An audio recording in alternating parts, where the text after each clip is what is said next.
Il y a des matchs qu'on gagne, il y a des matchs qu'on contrôle, et il y a des matchs où l'on envoie un message au reste des équipes de la Ligue. Et c'est précisément ce que le Barça de Flick a fait contre Elche. Ce 5-0 n'est pas seulement le premier résultat du Barça 26-27, c'est bien plus que ça. Et ici, nous allons l'analyser. Parce que au-delà du résultat, il y a eu des moments où l'équipe de Flick a joué avec une supériorité incroyable. Pression, vitesse, récupération après perte de balle, arrivée de la deuxième ligne et surtout du danger. Énormément de danger lorsque le Barça parvenait à attaquer la profondeur dans le dos de la défense d'Elche. Aujourd'hui, nous analysons les meilleures actions du match car il y a beaucoup à expliquer. Le doublé de Rafinha, le doublé de Fermin, le premier but d'Adeyemi avec le maillot du Barça, les 2 passes décisives de Gordon et un travail défensif qui démontre encore une fois que cette équipe est de plus en plus travaillée. Cela dit, ne nous trompons pas, il manque un défenseur central, il manque un arrière gauche et il manque un numéro 9, un vrai buteur. Et en fait, les 5 buts contre Elche ne peuvent pas cacher le manque d'un numéro 9. Et maintenant, je vais t'expliquer pourquoi. Commençons par Hansi Flick. Parce que pour comprendre ce qui s'est passé hier, il faut d'abord comprendre ce que l'entraîneur allemand essaie de construire. Ce Barça veut jouer en permanence dans le camp adverse. Il veut récupérer le ballon rapidement, et lorsqu'il le récupère, il ne veut pas permettre à l'adversaire de se réorganiser. Et c'est là qu'a résidé l'une des grandes différences du match.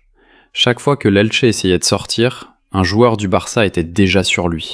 Mention spéciale à Xavi Spar, qui, à chaque fois qu'il pressait, était une véritable locomotive. En fait, il a même délivré quelques passes décisives, et le gamin a vraiment été à un très bon niveau. Si tu presses de cette façon, si tu presses en groupe, l'adversaire ne peut pratiquement jamais respirer. Et quant à des joueurs comme Fermin, Rafinha, Gordon ou Adeyemi, récupérer haut peut pratiquement se transformer en une occasion de but automatique. Et ici, on commence à voir l'un des grands hommes du match, Rafinha. Le Brésilien a encore montré qu'il est dans une forme absolument spectaculaire.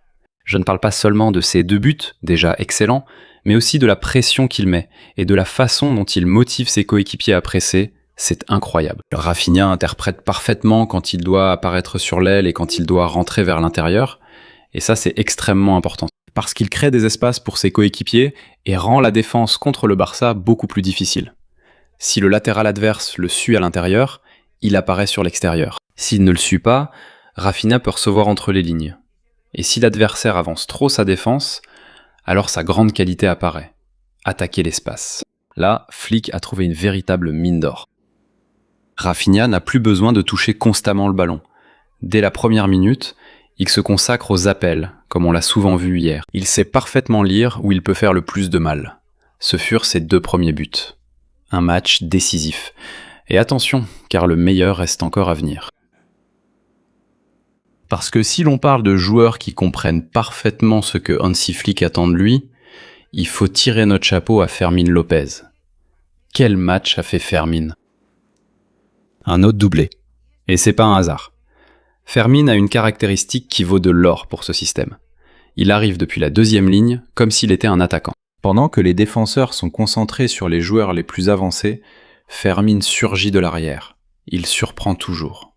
Et quand tu veux réagir, il est déjà trop tard. C'est ça, c'est ce qui fait de Fermin un joueur de football si dangereux. Il n'a pas besoin de 20 interventions pour changer un match. Il doit juste trouver cet espace. Il doit détecter ce moment. Et quand il le trouve, il attaque la surface avec une agressivité spectaculaire. Ici, on le voit parfaitement. Fermin comprend quand accélérer, quand occuper la surface et quand offrir une mine de passe. Et ça, c'est de l'or.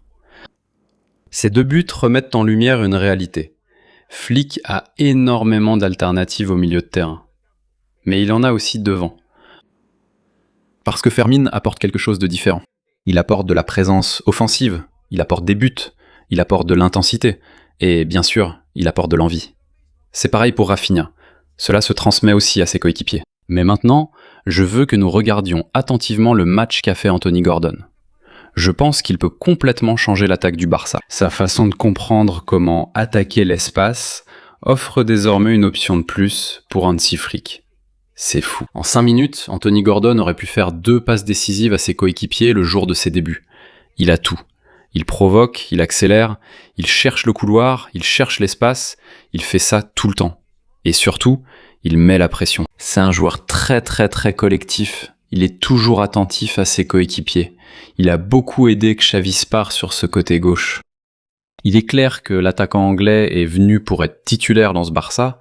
Il sait que c'est très compliqué. Mais avec des matchs comme celui d'hier, avec des performances aussi exceptionnelles que celles qu'il a réalisées hier soir, je suis absolument certain que Hansi Flick prend déjà note de ce qu'il apporte, et attention, de ce qu'il peut encore apporter. Un match magnifique. Les débuts d'Anthony Gordon avec le Barça face à Elche, je ne sais pas si c'est le moment que vous attendiez le plus, mais parlons maintenant d'Adeyemi. Au fait, appuie sur le bouton like et abonne-toi, il y a beaucoup de supporters du Barça qui nous regardent, mais ne s'abonnent pas, et c'est totalement gratuit. Karim Adeyemi, quel joueur, quelle vitesse, c'est vraiment un joueur exceptionnel. Il a une capacité de débordement incroyable, en plus d'une grande habileté. Et le meilleur dans tout ça, c'est qu'hier, pour ses débuts, il a marqué. C'est-à-dire, premier match avec le Barça, premier but sous le maillot blaugrana. Et en plus, il a continué à essayer. Il a aussi aidé ses coéquipiers. Et surtout, il y a une chose qui m'a vraiment beaucoup surpris, je ne savais pas qu'il était aussi solidaire au moment de défendre.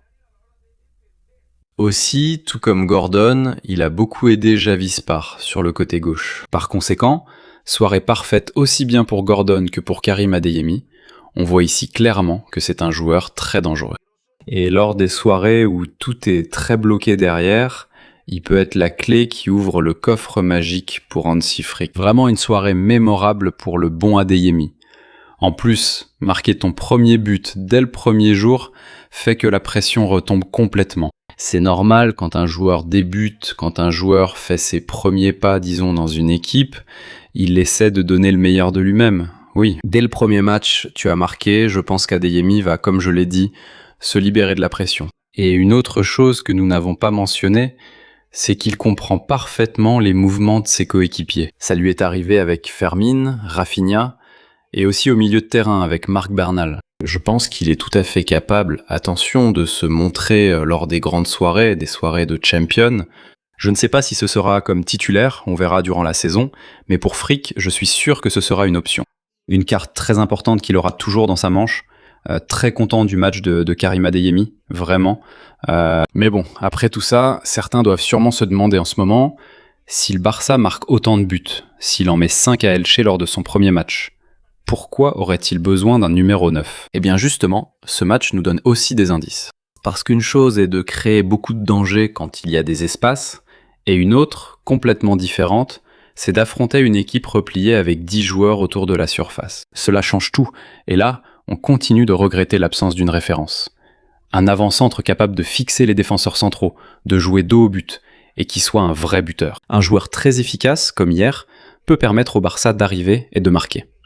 Je sais que c'est difficile, mais possible. Et autre chose très importante, le numéro 9 ne doit pas seulement marquer des buts, il doit aussi créer des espaces. Attention, avec ceux que nous avons, je suis sûr qu'un bon attaquant marquerait beaucoup de buts. Parce que Gordon, Adeyemi, Rafinha, Fermin et Compissar, je ne sais pas combien de buts il pourrait lui offrir sur la saison, mais ce serait sûrement incroyable. Si tu as aimé cette vidéo, si tu as aimé la façon dont nous avons analysé la victoire du Barça, laisse un gros like. Barça hier, Barça aujourd'hui, Barça toujours.